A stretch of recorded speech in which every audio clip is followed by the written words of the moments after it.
Hi, the baby. Say happy Thanksgiving. Hi. Say happy Thanksgiving. Hi, yeah. Say it's Thanksgiving, y'all. We're getting everything together.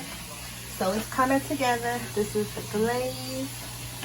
This is the greens. I got my ham in the oven. That's the cornbread for the stuffing. I'm roasting some garlic for the mashed potatoes. And y'all don't know nothing about this. There's some smoked neck turkey I'm gonna put in my stuffing. And I'm about to boil some potatoes for these mashed potatoes. What's up, Dad? Running away from the camera. Say hey, Danny. What's up? Happy Thanksgiving. And whose birthday's tomorrow? Bye. Everything is coming together, y'all. We almost there. Okay.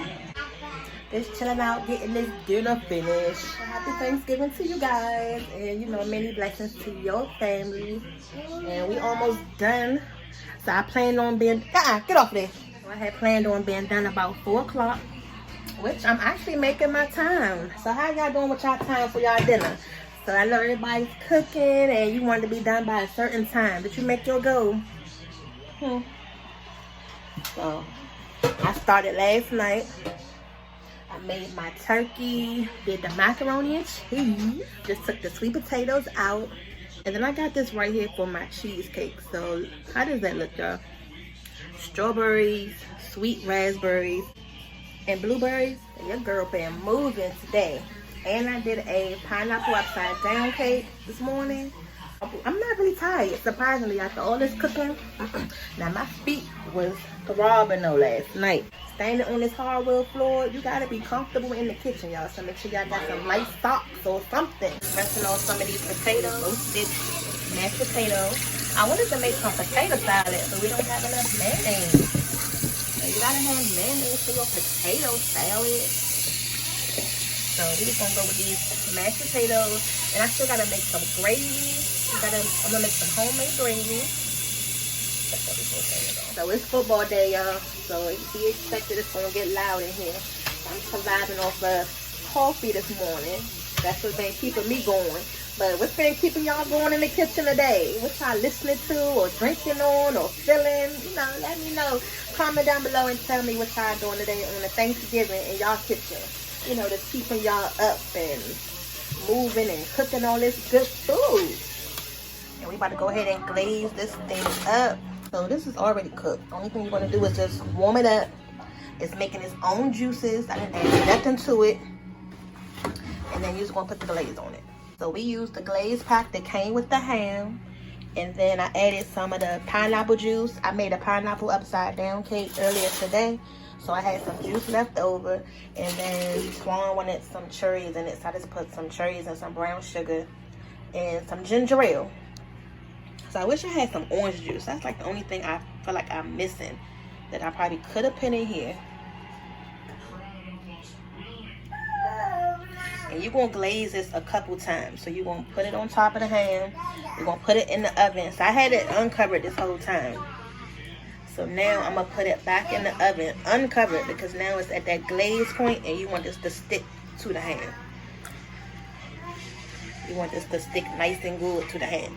So try to get it in between all of this little, you know, try to get it all in between the layers because you want this thing to be nice and good. So just spread the layers a little bit. So we staying home today, and that's actually good because Porter and the kids haven't really been feeling good anyway. And the best part about, you know, Thanksgiving is after you finish eating, you're going to get that itis. So by this way, after you finish eating, you can just chill out, relax, and you don't have to go nowhere. It's cold outside. Watching the halftime show, and the halftime show the power just went out or something. This is the first glaze, y'all. So we're going to go ahead and put this in the oven, uncover it, and then I'm going to glaze it again, okay? So we almost done, y'all, and I got that look like I've been in the kitchen all day. But take a look at this real quick. I want to show you my gravy real quick. Because you need this gravy for everything on your plate. You're going to need it for your turkey, your rolls, your stuffing, your mashed potatoes. So y'all need to get this right. So take a look at this gravy.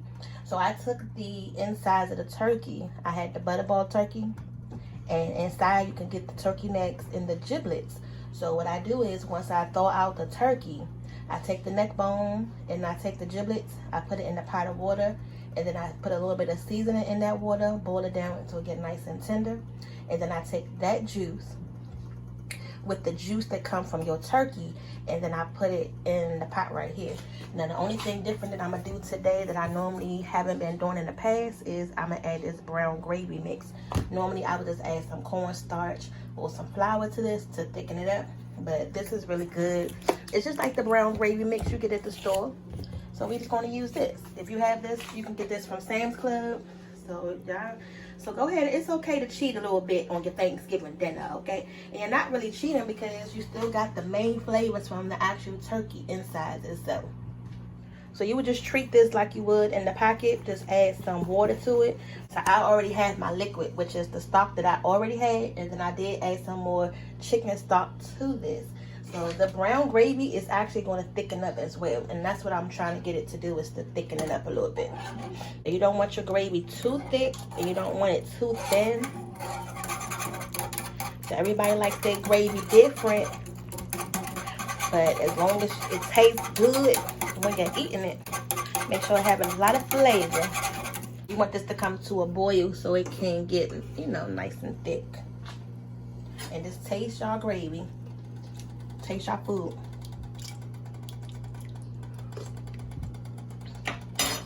That's good. So I want to make sure this gets, you know, thick enough like I want. And just remember, a little bit goes a long way. So you can put it in, but you can't take it out. That saying is so true, y'all. And that brown gravy actually is going to make it a little darker too. Almost 4 o'clock. Making good time. And then I still got to do the toppings for these cheesecakes, and then I'm done. The sister is about to sit down. So that's about to come to a boil, and when it does, it's going to get a little bit thicker, and that's what I want. Left hand, Jason. Yeah. Okay, now your left foot. Pull it up. Green. What are you doing, girl? Okay, that's so. Okay, right hand blue. Right hand blue. Yeah, but you gotta keep that left foot and that left hand on green. Left foot and left hand is on green. Yeah. Right hand blue. Uh-huh. They still kids. They don't know what to do for real.